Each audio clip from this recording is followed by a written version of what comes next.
Assalomu alaykum hurmatli ko'ruvchilar. Sherqiy Türkistan Awazining kündilik xəvərlərini ko'rishinglarni qarşılaymiz. Tövəndə dehqonlar xəvərlərimizin təfsili məzmunlarında bo'lsin.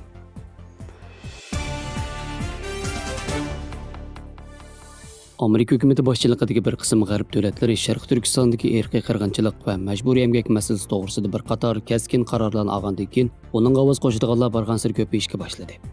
Bo'libmi majburiy emgak hamda uning chetishliq ta'minot zanjiri g'arb dunyosining iste'mol bozoridagi ko'plagan sohalarga bevosita yetilgan bo'lg'achqa, har qaysi davlat hukumatlari bu masalada o'xshamagan darajada o'z fikrini ifodalayotganligi ma'lum. 27 aprel kuni Avstraliya Tashqi ishlar mudofaa va savdo komiteti sohibxonligida Avstraliya parlamentida Sherqiy Türkistandiki majburiy emgak temisidagi guvahlik berish yig'ini o'tkazildi. Yig'inda oldi bilan Avstraliya parlamentining senatori, Avstraliya xizmat ministrligining sobiq ministri Erik Abete so'z qilib, bu qatimqi muhokamada Uyg'urlarning majburiy emgaki badaliga bitib chiqqan mahsulotlarning Avstraliya tamojnasidan o'tishini ma'ni qilish haqidagi qonun loyihasi to'g'risida muhokama bo'lganligini ta'kidlab, yig'inda guvohlik beruvchilarni bir-birlab so'zga taklif qildi. Amerikadagi Uyg'urshunos Darren Bayler video orqali yig'inga ishtirok qilib, 2017 yildan boshlangan siyosiy bostirish ahvolining zo'r ko'lamli lagerga taraqqiy qilishi, lagerlardagi qayta qurish urinishlarining Uyg'ur jamiyatiga qanday fojialarni olib kelganligi, uningga ergashib Xitoy hukumatining atalmish namratlikni tugatish nomida lagerlardan o'qish bitirib chiqqan tutqunlarni va atalmish 5-chi emgak kuchlarini majburiy yo'sinda har qaysi Xitoy o'lkalariga atalmish xizmatga o'rlashtirganlik qatorliq jarayonni tafsiliy tunishtirdi. Bu qatimqi guvohlik berish naq maydon yig'iniga ishtirok qilgan yana bir muhim shohid Avstraliya strategik siyosat instituti 2020 yil e'lon qilgan setilayotgan Uyg'urlar nomli zo'r hajmli dokladning avtorlarining biri. Xitoy o'qitichi ziyolilaridan Viki so'zida Xitoy hukumatining Uyg'urlarni necha 10 minglab Xitoy o'lkalariga yo'tkab majburiy emgak saqlanligi, uning dunyoviy donliq markalarning ta'minot zanjiri bilan bo'lgan bog'lanishi, bu zavodlardagi Uyg'ur ishchilarning harbiy shaklda boshqarilgan muhitda majburiy emgakka qatnashishi, g'arb dunyosidagi ko'plagan shirkatlarning arzon emgak kuchi olib kelgan iqtisodiy manfaatga mabdum bo'lib, bu xildagi majburiy emgakka sherik bo'layotganligi haqida tafsiliy ma'lumot berdi.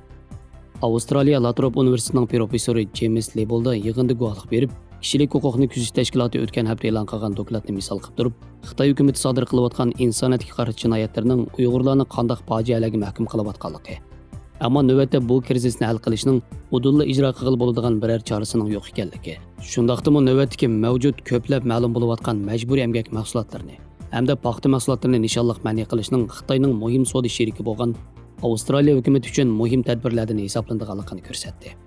Ularning guvohlik so'zlaridan keyin Avstraliya parlamentining a'zolari Sherqiy Türkistandagi majburiy emgakka doir ko'plagan savollarni so'radi.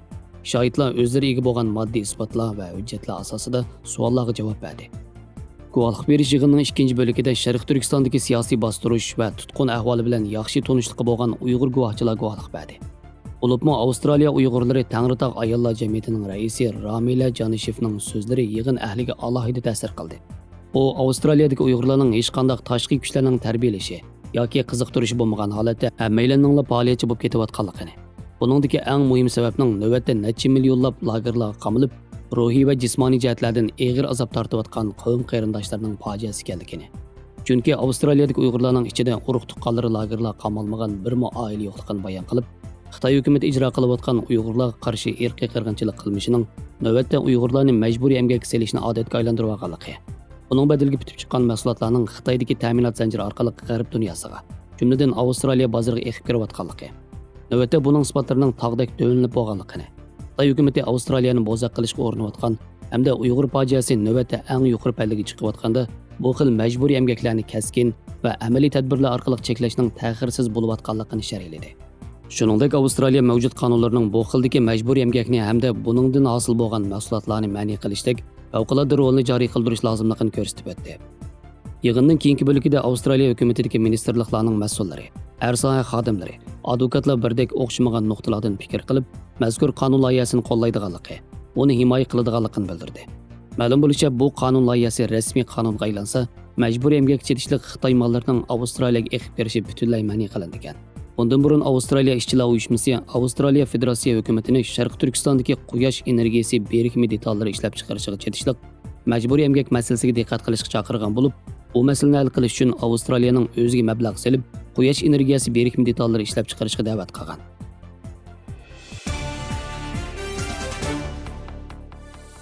Atalmish Şinjan kündilik gezisining 13 aprel xabarida yo'lovchilar sayohatini qulaylashtirish va atalmish Şinjanning ichi va sirtidagi almashtirishni kuchaytirish uchun atalmış Şinjan aerodrom guruhi har qaysi Avasiya şirketler bilan hamkorlashgan.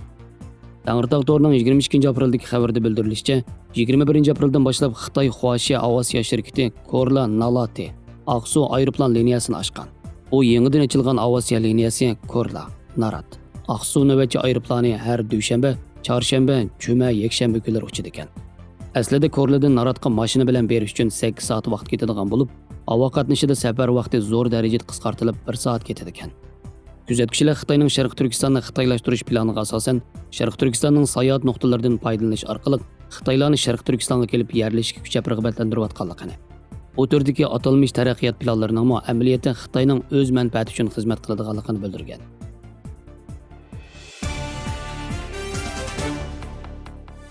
Tibet agentligining 27 aprel xabar qilishicha, Shimoliy Hindistonning Dharamsalada ta'sis qilingan Kishilik huquq tashkiloti Tibet kishilik huquq va demokratiyani ilgari surish markazi 2020-yillik Tibetdagi kishilik huquq to'g'risidagi dokladni e'lon qilib, Xitoy Kommunistik partiyasining o'tgan bir yilda butun kuchi bilan Tibet zaminida yashayotgan xalqqa bir qator zulm siyosatlarini yurgizishga tirishganligini, shundaqla Tibetlarning asosiy kishilik huquqini qattiq bostirib, Tibet ekologik muhitiga og'ir ziyon yetkazganligini oshkorlagan. Dokladda Xitoy Kompartiyasi butun kuchi bilan muqimlikni qo'g'dash, atalmish millatlar ittifoqligi, to'r bexatarligi, razillikni supurib tashlash va Tibet budda dinini xitoylashtirish qatorliq zolim siyosatlarni yo'l qo'yish bilan Tibetliklarning siyosiy, iqtisodiy va madaniyat huquqiga og'ir daxli taruz qilganligini, Xitoy doiralarining Tibetliklarni atalmish bo'lgunchilikka qudratqo'liq qilish, millatlar ittifoqligiga buzg'unchilik qilish, to'r bexatarligiga buzg'unchilik qilish va davlat bexatarligiga ziyon yetkazish qatorliq atalmish jinoyatlar bilan ayblab, xohlagancha qo'lga olish, qiynash, hatto odamlarni o'ldirish qatorliq vahshiy ziyonkashlik voqealarini amaliy misollar bilan tafsiliy ko'rsatgan. Hamda Xitoy Kompartiyasining Tibetning ekologik muhitiga, Tibet ma'rif sistemasida assimilyatsiya siyosatini qo'llanib, Tibet tili va madaniyatiga og'ir ziyon solganligini tilga olgan. Doklad yana Shi Jinping Xitoy Kompartiyasining rahbari bo'lgandan buyon kishilik huquq tafsandchiligi va siyosiy bostirish insoniyatga qarshi jinoyat holatiga yetganligini, shuning bilan bir vaqtda Xitoy Kompartiyasining 7-navbatlik Tibet xizmat yig'ini va 14-5 yillik planida o'ttirib qo'yilgan zolim siyosatlarning Xitoy Kompartiyasining o'ziga foydali ekanligini, Tibetliklarning turmush saviyasini yuqori ko'tarishdagi tadbir emasligini ta'kidlagan.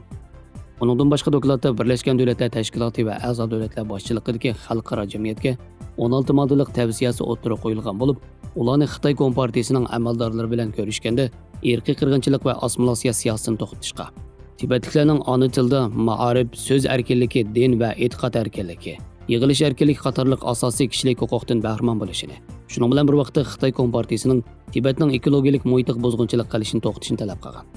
Hamda Birlashgan Davlatlar Tashkilotining Tibetga vakillar o'mkavatib, 11 Panchen Lamaning izdirikini qilishga, barliq Tibet siyosiy mahbuslarini qo'yib berishni talab qilgan.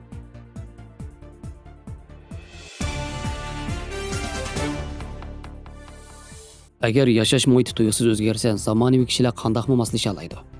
Buni sinash uchun federatsiya olimlari bir yurish normal turmushdan ayirib etish tajribasini olgan bo'lib, 15 ayol yanfunsiz tashqi dunyo bilan aloqa qilmay tog' o'nkarda 40 kun yashagan. 8 va 7 ayoldan tarkib topgan ilmiy tajriba guruhi cho'nqurliq vaqti nomli ilmiy tajriba berish uchun tashqi dunyo bilan bo'lgan aloqasini butunlay uzib, quyosh nuri yo'q, o'tirish temperatura taxminan 10 selsiya gradus, nisbiy namlik 100% ga yetgan tog' o'nkarda 40 kech kunduzni o'tkazgan. İnsanlarning moslashish tadqiqot o'rnining olimlari bu tajriba orqali kishilarning turmush sharoiti va turmush muhiti zo'r darajada o'zgarsa, kishilarning qanday moslashishini tadqiq qilgan ekan. Ularning tunji qiziqarli bayqishi shuki, bir kun 24 soatdan 32 soatga o'zgargan. Bu 15 kishi o'zining biologik soatlarini ishlatib o'rnidan turgan, oziqlangan va uxlagan, hamda uxlash davrlik bilan kunni hisoblagan. Ularning bir kun deb o'ylaganlari amaliyotda 32 soat bo'lgan. Gerçi ular dastlabda ancha moslashmagan bo'lsa-mu, biologik soatlar orqali asta-asta birlik kelgan ekan. Tajriba sinoq qatnashuvchilar har kuni o'zlarining vaqtga bo'lgan tonishini xotirlabmagan. Sonliq ma'lumot analizi shuni isbotlaganki, ko'pchilikning vaqtga bo'lgan tonishi ostalagan. Shunglashqa ba'zi kishilar o'nkirda yashagan 40 kunni 23 kun turgan deb hisoblagan. Uningdan boshqa insonlarning moslashish tadqiqot o'rni yana Fransiya va Shveysariya tajribaxonalari bilan hamkorlashib, senzor orqali 15 kishining uxlash ahvoli, ijtimoiy o'rni va harakat inkosini kuzatgan. Ular bu tadqiqot natijasini e'lon qilishning texnik baldurlik qiladiganligini, ammo to'plangan zo'r miqdordagi sonliq ma'lumotlarni bir taraf qilgandan keyin texnik qiziqarli bayqashlarning bo'ladiganligiga ishonganligini bildirgan.